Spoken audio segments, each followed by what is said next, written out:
So the manosphere has been in the news a lot recently. There's the high-profile banning of Andrew Tate from loads of different platforms.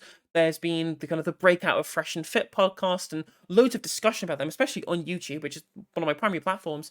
There's been loads of dissections of manosphere rhetoric around people like Jordan Peterson, great videos from FD Signifier, but people like Mooncat, people like Lonerbox, people like Noah Samson have all talked about these things and debunking the kind of ideology that underpins them and the issues that they talk about, and certain ideological precepts that they have. But I watched Lonerbox react to this guy called Hamza on his stream, with a video where there's really kind of strange talking about men becoming submissive being this bad thing for society in general. And this guy Hamza is ostensibly supposed to be some kind of self-help channel, but there's this real kind of confluence of self-help channels for men being used to try and recruit them into some kind of culture war.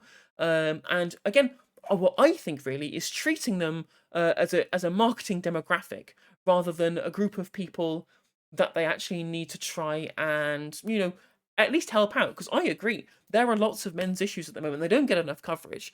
Like r/men's is good for actually getting coverage of this in a kind of positive way. I do like No Samson Shock 300. Jordan Shanks actually does good self-help stuff in general.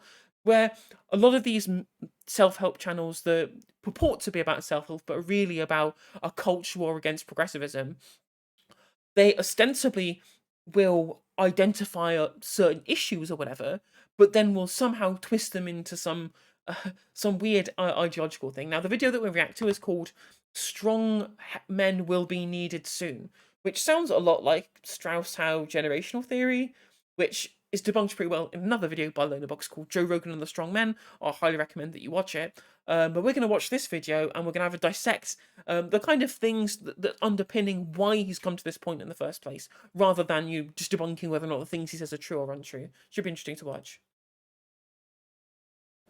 There's been a debate over the last few years of where we are in that spectrum, that pattern of hard times create strong men create. Literally, Strauss-Howe generational theory immediately. I fucking called it.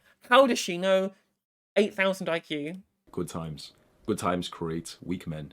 Weak men create hard times. Hard times create strong men. And so when you've seen discussions of this concept, this pattern online, a bunch of people say we're already in the hard times create strong men, and a bunch of people say, and a lot of people will say that that's a bunch of bollocks. It's just nonsense. There's no evidence to show that Strauss-Howe generational theory has any amount of relevance. Say that we are in the weak men create hard times. I think we've drifted from here. The weak men have created the hard times. I think the weak men are those of the Silicon Valley nerds. I think they are our weak men, even though they are the How? Okay, let me try and let him elucidate on this. strongest men of humanity ever. Like the strongest person or people right now are nerds. They control presidents, they control governments, they control billions of What? We have truly reached the nerd ascendancy. Let's fucking go. I've been waiting for this moment forever. It's definitely not capitalists that are in charge. people's views. They hold everyone's attention, and attention is the most valuable currency and also weapon of the modern time. The weak men in Silicon Valley, the software developers, the senior executives, the shareholders of Facebook and Meta, they've created the hard time. Interesting is about the shareholders. I wonder whether they might have something else about them. It may not be in anything tied to their masculinity. It may be tied to their material interests as financial actors. I wonder if we'll touch on that at all. They have blood on their hands from the death, from the suicides of tens of thousands, of hundreds of thousands of young people, older people, children.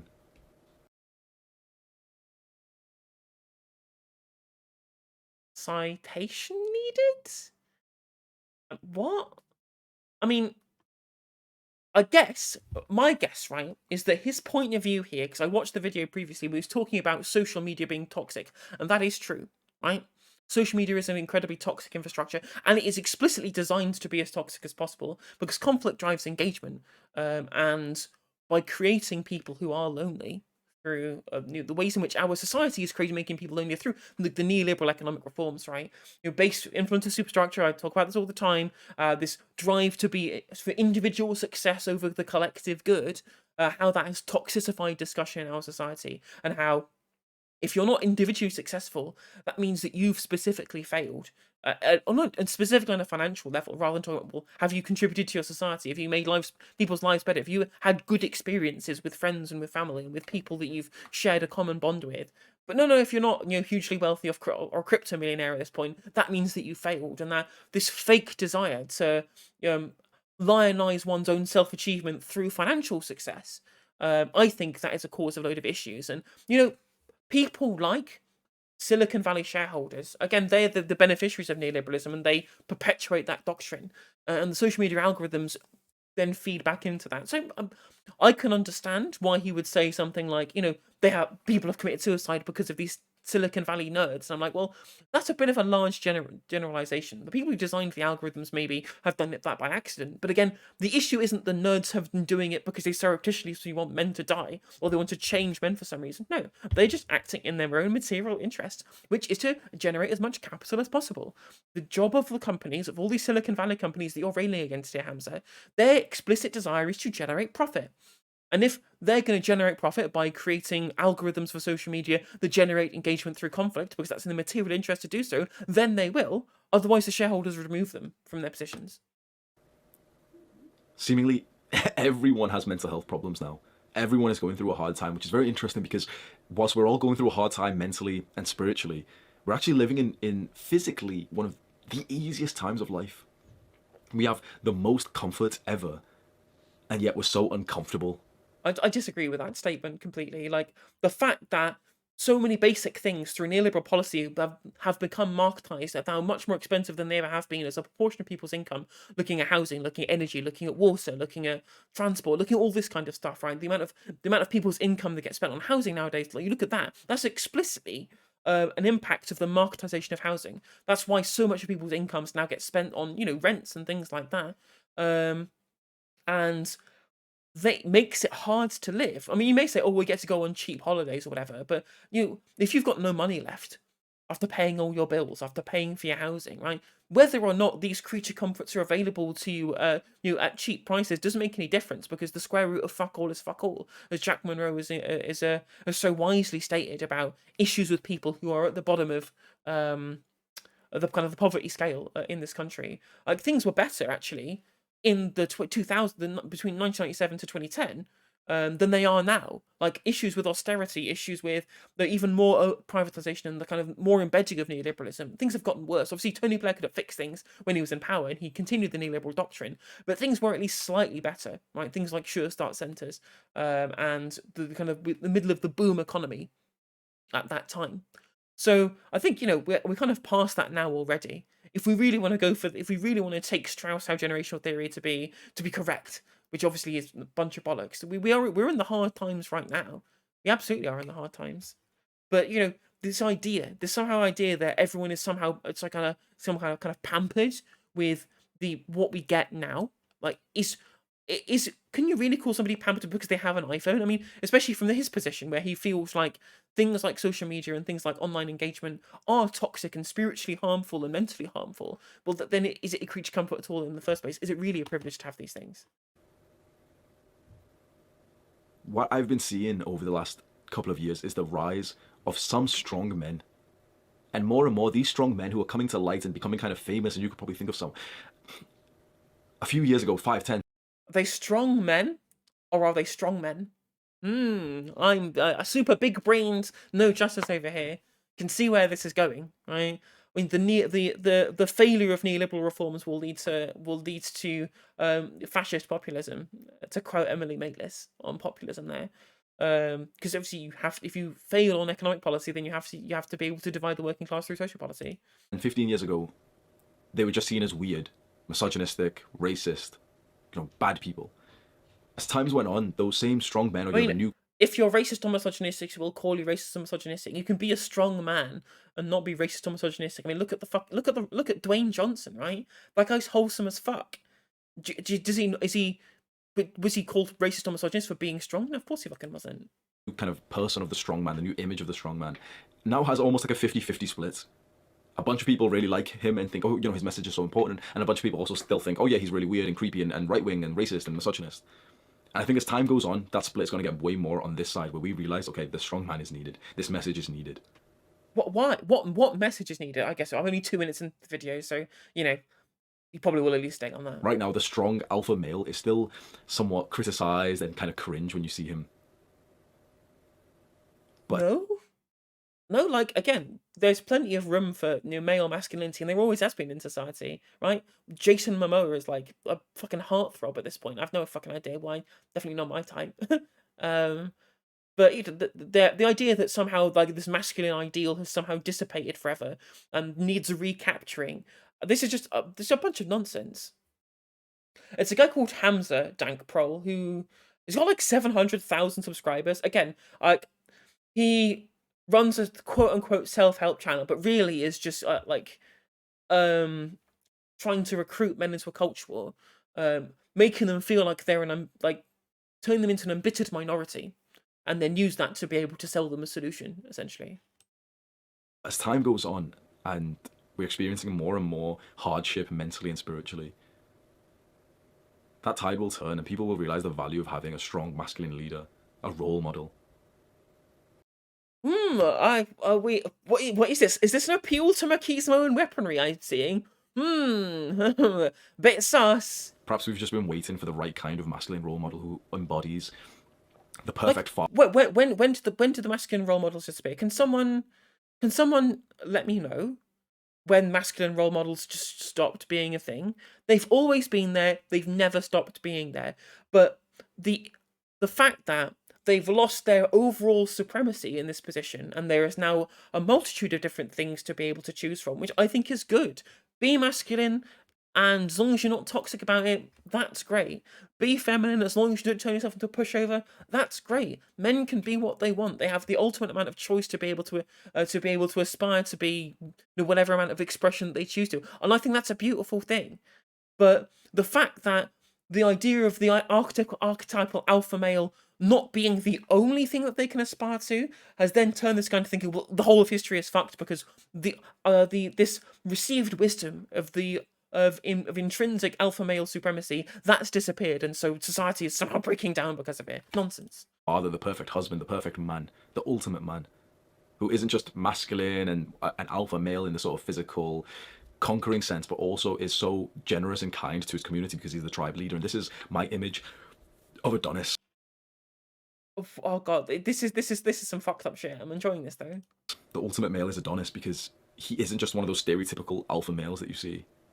He's the most generous of them all. He's the tribe leader. He's the most. I mean, at least he's talking about good things as well. He's saying that you can. I mean, again, something that I would absolutely agree with, right? I mean, if you want to find common ground on the idea that you can be stereotypically masculine physically whilst also being, kind and generous, like, I absolutely agree. But the idea that they have to be a leader, that's where I would differ. Like, no, as long people can lead if they have good ideas that they can apply with positive utility. That's all I care about. I don't care about what kind of position they hold within some kind of social gender expression. Caring man out there. That's the kind of man that you would vote to power. Not only is he incredibly powerful spiritually, mentally, physically, but he has such a good heart for the people in his tribe that you couldn't go wrong voting for someone like him. You couldn't go wrong supporting a man like. But this is just basically this is just vibes, really. Like voting based on vibes rather than policy is just fucking nonsense. I hate this shit. Adonis in his mission. Perhaps we just need more role models like that to come to light. But times are getting harder and strong men are needed more than ever. Again, I hate that he's just kind of taken Strauss how it's just being received with him. Like I said, right now there is a bit of a split between not really needing them and, some guys thinking it's really important, but some other people, especially like women and... It's almost like people can aspire to be and also aspire to be with people of that archetype if they want to, and if they don't want to, they don't have to, and they have that choice. And the ability to have that choice is a good thing.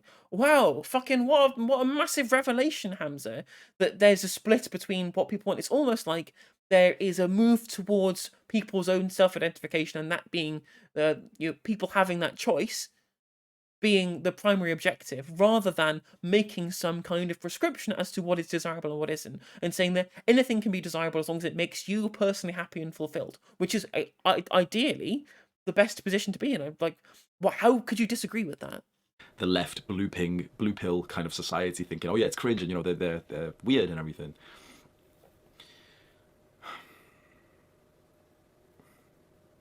This guy, like look at him, like look at me deep in thought. He really thinks he had something here. He really thinks he's onto some kind of huge fucking. I'm like, the whole world has gone wrong, but me, myself, in my mind, I have all of the fucking answers. The hard times Then again, I guess I do that too. So no comment. have started.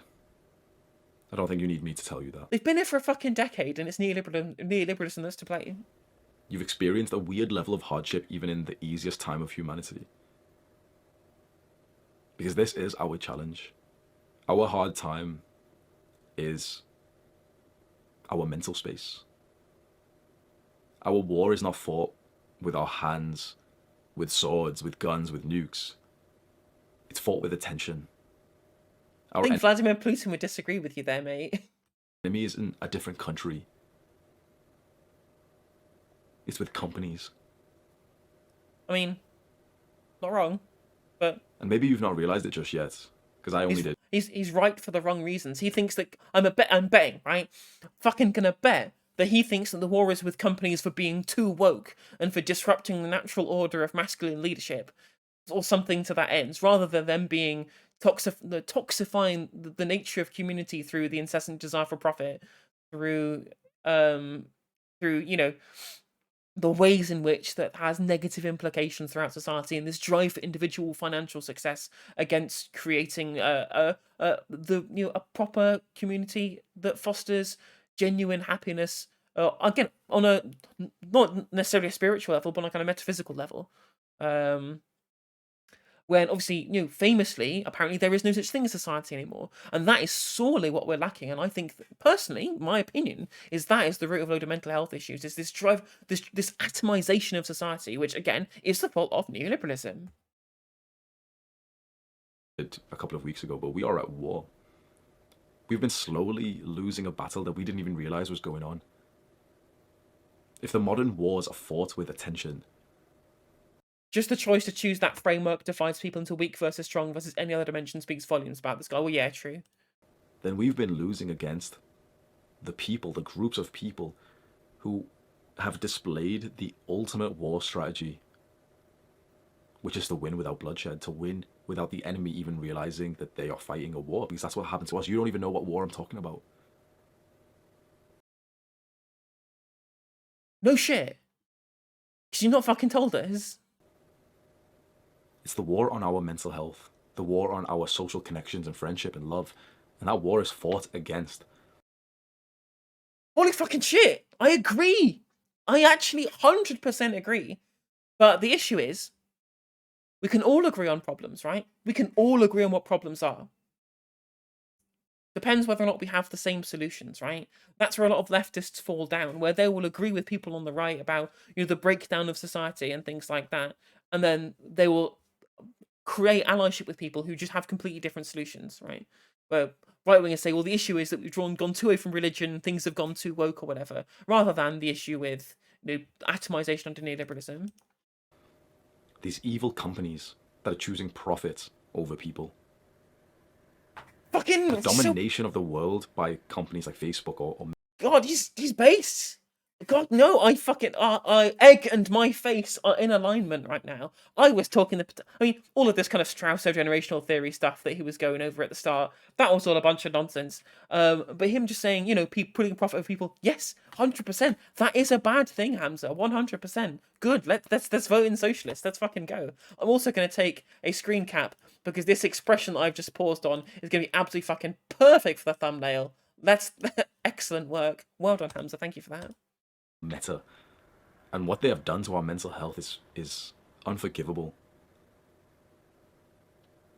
Perhaps the new age strong man that we need is the man who will fight this war for us. The war on the corporations, excellent. Let's fucking go. The rebirth of Vladimir Lenin. In no way is he an archetypally masculine person, but at least he got rid of the dominant power structure of the time. Let's fucking go. Leninist revolution. me and Hamza, we fucking we agree. We agree that we need to rebirth the Bolshevik movement. Because when you look around and you think about your family, But jokes aside, right?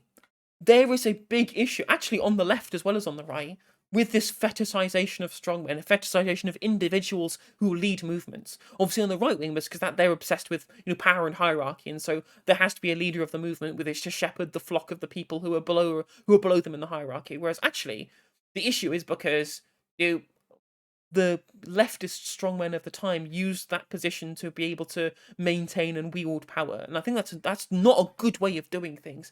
It has to be from the community at large. There does not need to be a figurehead that gets worshipped in the way that this guy seems to want a strong man with which to do so. That leads to the issues that we've seen with communist revolutions previously, right?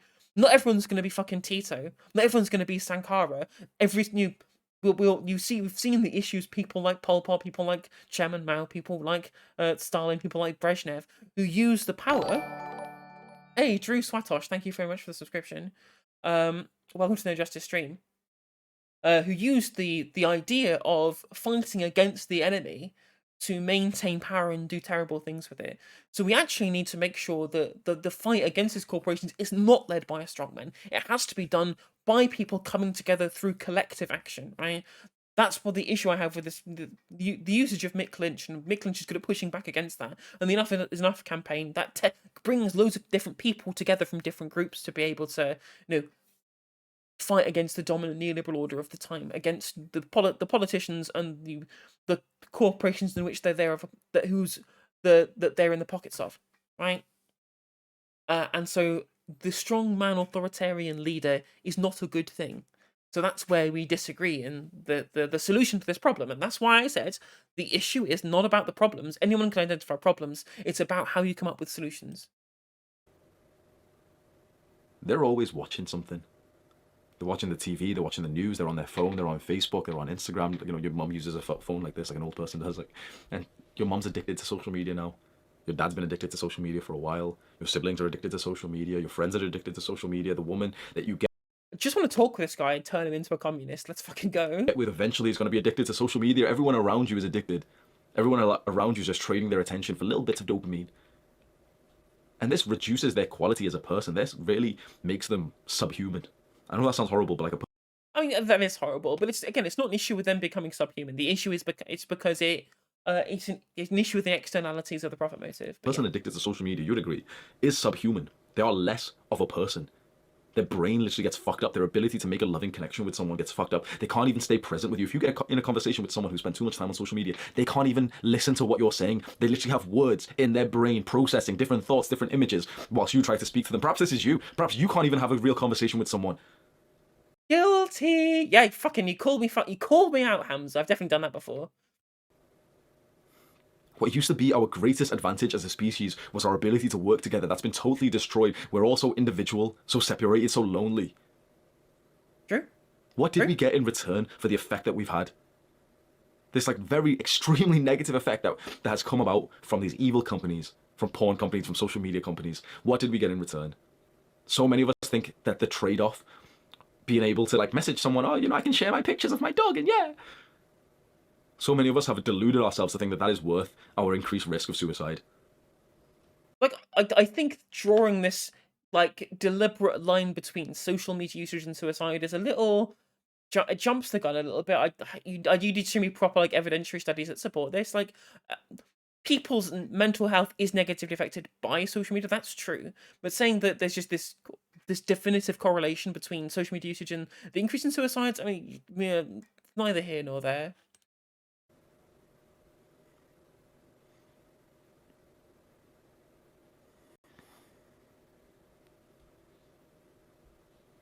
Please stop staring at me, Hamza. I see chaos starting exponentially. Perhaps the dragon of chaos has consumed our society. We need to move back towards the natural order. It has started, but I see it growing exponentially. Even in countries that have never experienced true chaos in our generation. So I live in the UK, and we've never had a war here in my lifetime. I think hard times. I mean, to be fair, Dank Prol, you're absolutely right. I did tie it to the economy, and I said that the loss of community is being driven by the issues with that regards to neoliberal atomization. But I think I can draw a reasonable through line as to why that has happened in the way that it has. In that it's necessary to individualize people to make them fit the kind of this objectivist objectivist standpoint where the desire for their own personal gain creates a better society, right? And by people doing that, like the core tenet of neoliberalism is using the government to maintain competition because they believe that competition drives society. And by pitting people against each other, creating this antagonism that you can see across, again, what he's talking about with like social media algorithms, driving engagement through creating conflict, that creates that competition that then drives that antagonism to that feeds into neoliberal ideology, right? I think I can reasonably tie that through. Again, I'm not saying that I'm definitively correct, but that's just the way that I view it. But again, I didn't specifically say that he was explicitly wrong about saying that social media drives people to suicide. I'm saying I can see why he would link that, but without an explicit study showing me that, I can't take that as read. You see what I mean, Dank Prol? So, but I think I can draw a reasonable through line between neoliberal ideology, the atomization under neoliberal ideology, and again, this all I guess it's kind of informed by me ideologically as well, and I'm a Marxist, so I believe in base and superstructure because the ways in which people have to get their material needs met will always be the kind of the foundation of society, in my view. And that will always have knock-on effects to the overall culture that permeates society on top of the economic base, I guess. So, again, chaotic times will truly begin in the next 10 years. Whether that's due to a real war, maybe some kind of like economic crisis, a crisis over we have one now, Hamza. Did you just miss the whole fucking Russo-Ukraine war and the energy crisis? resources like water, food. Or it might simply just be an escalation of what's happening already, which is the negative mental health effects of modern technology, especially. I can definitely like red pill this guy on socialism. Like him saying, wanting to get the access to things like food and water, things again, especially water, and we're already looking at the negative externalities of water privatization and the ways in which we might have shortages moving forward. Obviously, there's a hosepipe ban right now, but these issues could compound later on because of the nature in which the desire for profit does not feed the needs of the community. Social media. Right now, it's becoming quite a big problem, and like in schools, every year there's 1 or 2 students who kill themselves. Oh yeah, we'll do a mental health week. We'll do something about it. Suicide is the leading cause of death for young people, for men. And then, oh yeah, like hashtag mental health awareness. We're trying, yeah. So right now, it's getting some level of awareness, and we're making progress. The progress isn't doing anything, but at least we're trying. What if this grows exponentially? Because it's this kind of growth, the negative effects of social media, is not going to be linearly affecting us, our generation. It's going to be exponential. Those 2 kids who killed themselves in that school year will turn into 15, randomly 1 year.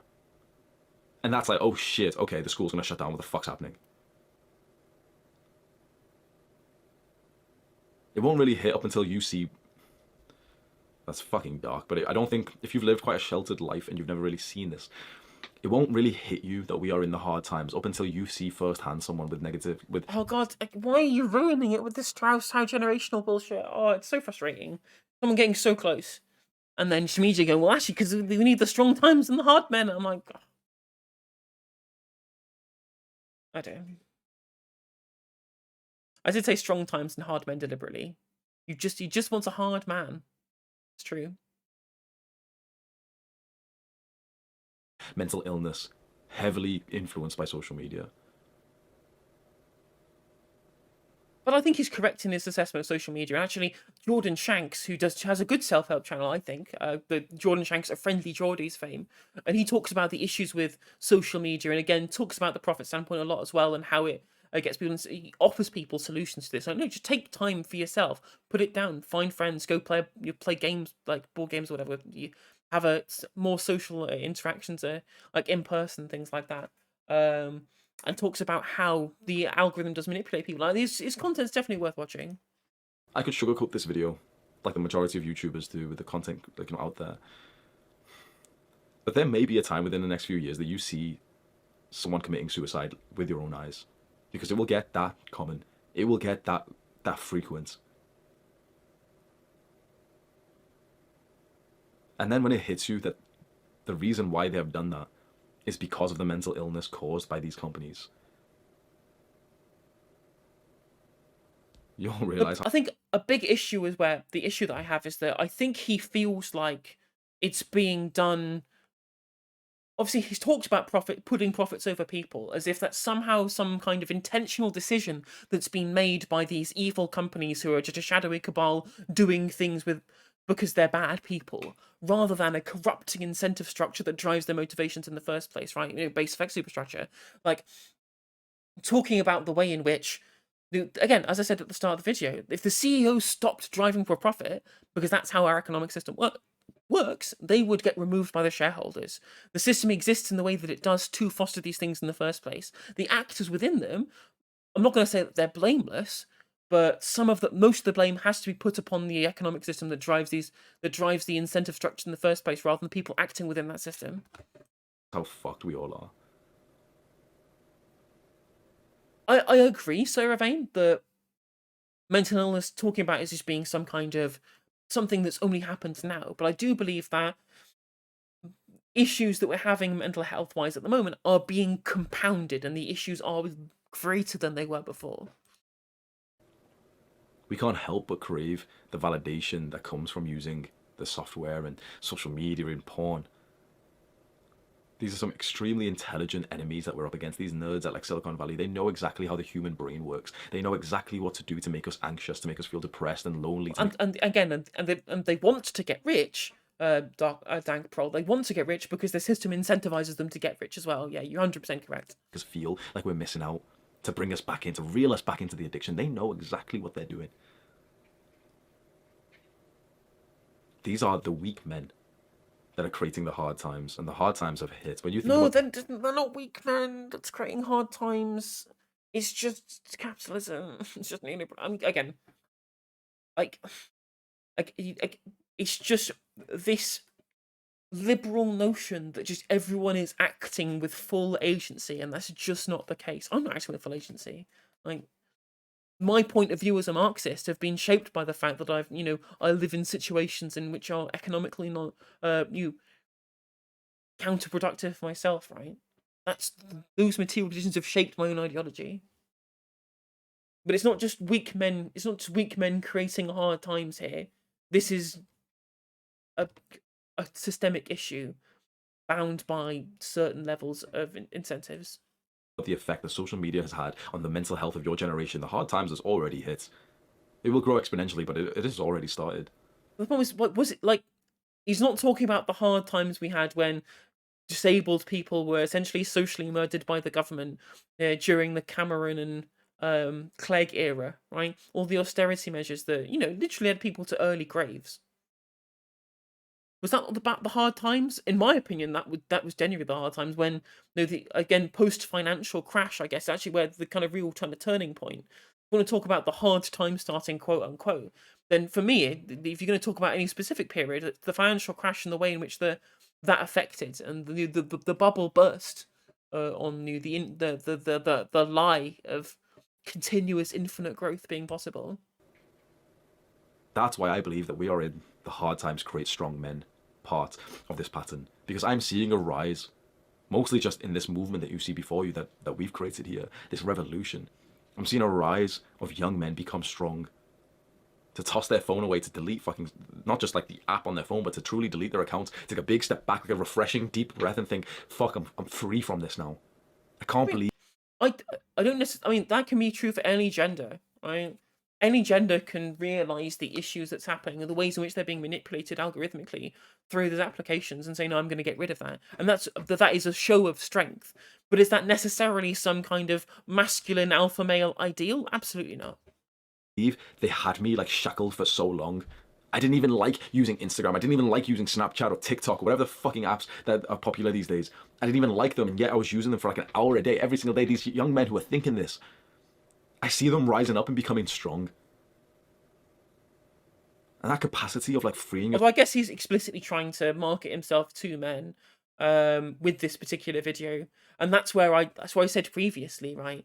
This I, I'm gonna kind of renege on a criticism I made at the start of the video where I said that I feel like a lot of these people, I thought that he explicitly from the content I watched previously, was treating men like consumers in a culture war, rather than trying to wholly try and benefit them. And I think actually from watching this video, I kind of do get the idea that he genuinely does want people to get better. I just want to talk to him. I just want to talk to him and talk about the issues that have got us to this point in the first place.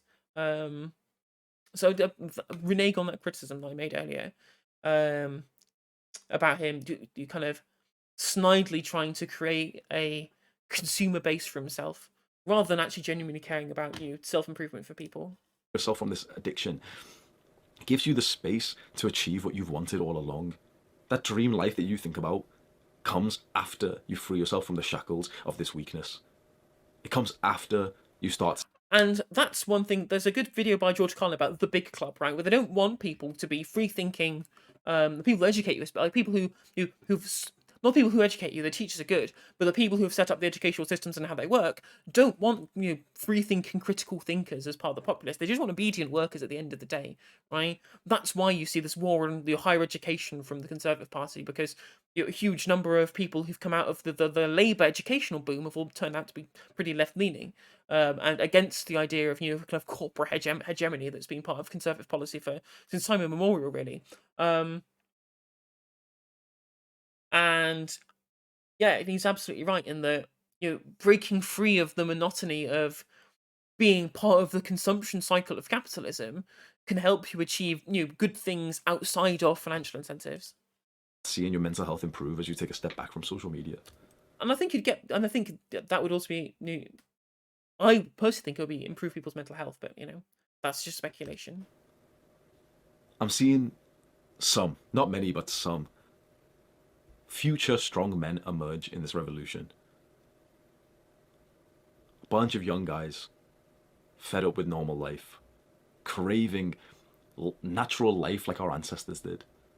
Now we're getting back. Now we're getting back into the flashy dog whistles, where we're talking about the return, like the reactionary return to the idyllic time of the past. We've got the machismo and weaponry, like we've got the obsession with plot, right?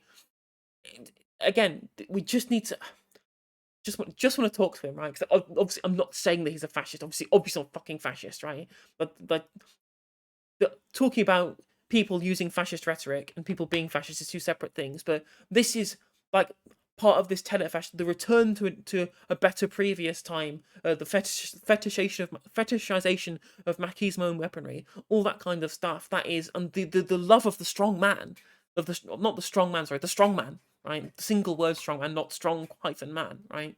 Strong man. These are all things that are part of Umberto Eco's fascism definition.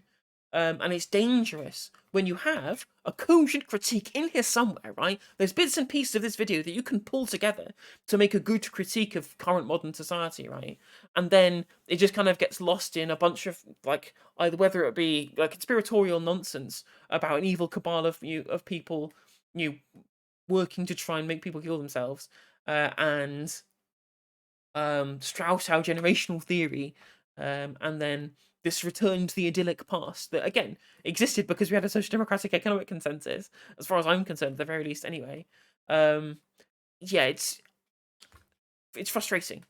Just want to talk to him. I've just come back from a 1 week trip, like a road trip, like a very honestly probably the best week of my entire life. I went on a road trip around Scotland, around like these mountainous parts of like so much nature and outdoors, and for the entire trip I didn't even use my phone, like at all. I didn't do any work. I didn't check YouTube once. I didn't check Discord. I didn't check messages. I didn't even message my family. I literally did not use my phone. There was I might have used my phone for about 20 minutes or something, literally, for the entire week. Didn't check messages. So, nothing infiltrated my mind. And the effect that it had on me, I can't even explain it to you how fucking nice it was. especially being in like the vast open landscape of the mountains. It broadened it broadened me psychologically, where my brain started thinking of like the big picture, and I couldn't help but think about fatherhood. I couldn't help but think that that would be the most important thing that I do in my life, and that so many of my actions and my day-to-day choices should be directed towards becoming a father, not now, but to like prepare me for it, because that's the most important thing that I could do as a man. It's the most purposeful thing. Okay, now again, like we're back towards this like Evo psych nonsense and explicitly codified gender roles that we had at the start of the video. It's incredibly frustrating that so much of what was reasonable critique has been just kind of drowned out by this nonsense. Again, if it's important to you to become a father, good. It shouldn't have to be important to everybody. Everyone should be free to make their own choices. I could do is be a father and actually be a great father, as best as I possibly could be. Being around this like scenic open landscape for a week straight, literally just sleeping in the car and pitching up a tent, it changed me as a person. It changed my views, my goals, my attitudes to life, my demeanor. Like I was so happy, even through incredibly uncomfortable moments on this trip. Even through, if you know of them, there's an insect like a fly called midge in the UK, especially in Scotland, and they're fucking painful, and like swarms of them will just attack you, and like literally I've got like spots all over my arms and everything. Incredibly uncomfortable. And I'm happy smiling through all of this. I had the best time of my entire life because I was so detached away from this, from normal life, from technology, from social media, from notifications and likes and validation. I didn't need any of that. The entire trip. I mean, I agree that this kind of thing probably is good. Like, I think that so many times people choose you want antidepressants, you just need to go walk in the mountains, that'll cure you. Like, no, that's bullshit. But just saying that taking time out of like civilization and city life and just go and spending some time out, I think that's good. I think it's good advice. 100%, and and getting away from the continuous drive towards social media engagement. These are all good tips. Not going to denigrate this part of this video. Kept on reminding me of the value of living life naturally, like our ancestors did. To go out there and experience the cold, to swim in like the freezing cold lakes, to get so much sunlight, to walk miles and miles every day, to train out in the sun, to sweat, to be so present, to have a direction. Okay, we're going there today. We're going to drive 100 miles over to this town today. To not have outside influences. There's too many people who can infiltrate our mind. It's the nature of social media. It's the nature of why I think so many people are so fucking stressed and mentally ill these days. Because there's too many people in our tribe now. Social media, like humans have always had tribes of around 100 to... Weird Evo like shit. No, it's just because people are being driven towards judging themselves against other people, right? There's a really great video on Carefree Wandering. Like, obviously his video about like wokeism is fucking horrendous. But his video about like kind of pro-felicity and the way in which, especially social media, and there's a good example of this, where we want to create a profile for ourselves where we try and show off our achievements. Because again, things of our society is now dominated by the competitive mindset, the bandit mindset, as I said previously, as I believe is one of the externalities of like neoliberal capitalism. And this drive towards creating a profile for ourselves to be able to compete on that level is something that causes a lot of mental health issues. I mean, that's something that I think, at the very least, in that we're constantly trying to judge ourselves against other people, when we should just be happy with ourselves, how we are, right? If you're unhappy about yourself for some reason internally, fix that. Like, I'm transgender. Like, I had an issue with gender dysphoria. I transitioned and I solved that. That's fine. But constantly having to judge yourself against other people will always leave you wanting more. And that's a perfect way to sell you shit. Aspirational advertising, all that kind of nonsense. Really good for driving revenues. 150 people. But again, these people doing these adverts aren't trying to program your mind like a fucking Dr. Evil. They just want more money because that's what they're paid to do, and that's what the system pays them to do. Media increases that into the thousands. There's thousands, tens of thousands of people who your brain can kind of think about when you open up the social media app and you go into like the explore page and, oh, here's a girl, oh, here's a guy, and like they're suddenly getting processed in your brain. You can't help but judge yourself in respect to them. There you go. Fair enough. Reasonable critique. But why? Why explicitly are we trying to? Do we have to judge ourselves against them? What is causing us to need to judge ourselves against each other? And this kind of idea of prophilicity, I think I agree with, from Hans Georg Müller. I had such a good time, felt so refreshed, so mentally healthy. I came back, and the plan was, come back, reintegrate back into work. This is the longest I've ever been without working since I started this entire thing. Integrate back into work and everything, feel so refreshed, and literally within minutes of being back into work, and it is my fault because I couldn't help. It is my fault. I'll take responsibility. I went onto YouTube, went onto YouTube analytics, and the analytics looks good. We have experienced a lot of growth whilst I was away, but then I just started reading comments. I was reading comments. I saw videos being made about me and everything, and then suddenly it's like, oh shit. There's so many people that exist, so many opinions of me, so many judgments, and so many ways that I could view myself. There's tens of people, hundreds of people thinking about me, and then I was right back to it. That beauty, that magic of solitude, of being in nature and outdoors just got crumbled by the weight of... This video has been very meandering, but I've enjoyed it. I've enjoyed watching this shit. It's nice to immerse myself in somebody who's just completely ideological. There's weird ideological overlaps and some not. Modern technology, social media. And I think I'm one of the lucky ones in that the social media I have is YouTube, because I'm a YouTuber. I don't have Instagram, I don't have Facebook, I don't have Snapchat, I don't have TikTok. I have WhatsApp to text message people, that's it. And even WhatsApp, I felt, is even too much now. When I open WhatsApp and there's 10 messages from people, I've become more aware that it fucks up my brain. Why? I don't get this critique of WhatsApp though. It's just a communication tool. It doesn't have the issue of the prophilicity that you have on these other social media networks, where you're trying to create a brand for yourself, essentially, to sell yourself to the people, right? In this competitive marketplace of social media attention, it's just a way in which to communicate with people, which is a good thing. But that helps communicating with people, fosters community. It doesn't break down community. Communication is ideal, and WhatsApp is incredible for that. The ways in which it's helped people communicate with each other in the global south as well. Where having the Wi-Fi infrastructure is easy in the global south, but having access to individual amounts of data tariffs is a lot harder. It's revolutionized that, and WhatsApp is good. When it went down, it caused real issues in the global south. I don't get this critique of WhatsApp. I'm realizing these things, and the steps that I'm taking to overcome them is making me into a stronger man. Because you see, hard times are creating strong men. So right now, I believe we are in this pattern where if you do the right things, if you're watching content like this and you're putting in the fucking work, like I say, there's a lot of people who watch... If you're watching, all right, now he comes back to my original criticism, trying to turn people into consumers. Literally doing the opposite of what he says people should do in the video, right? Stop talking about it's if you're engaging with loads of channels like this, you're doing the right thing. I'm it sounds like you're just trying to be able to generate further audience retention. Watch my videos and just watch it passively. But then there's some men who watch these videos and really contemplate the learning points, the wisdom in them, and then really, really try their absolute best to... It's always great when somebody says, when someone compliments their own level of wisdom. Maybe it's better than me when I just constantly call myself a fucking idiot, but bit sus. Integrate whatever they can into their real life to see real progress. Now is the chapter of our lives to become strong, to realize, okay, we are in the hard times, that this is an incredibly hard battle that we're fighting against these companies and the hooks that they have, the addiction that they've put onto us. This is a hard war to fight. That's how strong men get created. I mean, strong men definitely get created by capitalism, but I wouldn't call them good.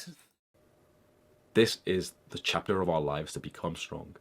Even under ridicule, even under being called a misogynist, alpha male, and it's cringe, and even under all that, because now we're getting back into the manosphere shit again. I'm just gonna want to reiterate for the 1,000th fucking time: just have your own personal goals. Be good to people, foster community, and be generous and kind, and then have your own goals about how you want to look like, how you want to present yourself. As long as there's no negative externalities of that, that's fine. But the problem is that this alpha male mindset, I don't care if people call me a misogynist, I don't care if people call me a racist, that's not good. That doesn't lead to good outcomes, right? I said, use Jason Momoa in The Rock, Dwayne Johnson, as examples of people who are generous and kind and giving, who aren't racist and misogynistic. And who do embody this alpha male archetype. And the idea that necessarily that he's drawing this line that as soon as you become the alpha male archetype, people are going to critique you for being misogynist or racist, is just a way of being able to get people who are misogynist and racist whilst also embody the alpha male archetype, to think that the misogynist and racist things that they are doing aren't bad when they are, because there's plenty of examples of alpha males who don't do that same shit, and those should be the people to aspire to, not people who do misogynistic shit but then look over it because people like this guy told them that it was fine to do it, but people just hate them for being an alpha male. And I see that. You're going to feel people judging you in that way because the strong men aren't totally needed just yet. The strong man develops himself when he isn't needed. The warrior sharpens his blade. So this is, yeah, you're not warriors. You're just people wanting. You need to make a better life for themselves. You're not, like, again, he's trying to turn people. It sounds like, again, to me, like he's trying to turn people to warriors in a culture war. Like, Even in times of peace.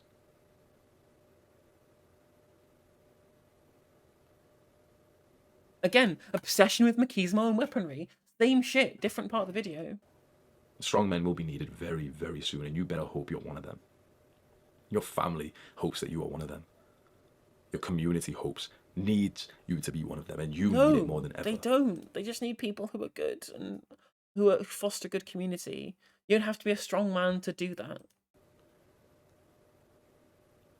Fucking what would the community be like without femboys, eh, Hamza? Come on. This is not a normal YouTube video, a piece of content that you can just casually watch. I'm not like a goofy kind of guy. I'm very serious in the things that I talk about. I mean, you're partially a propagandist, that's what you are. Like, again, it's frustrating that he identifies a load of problems, then comes up with really fucking wacky solutions.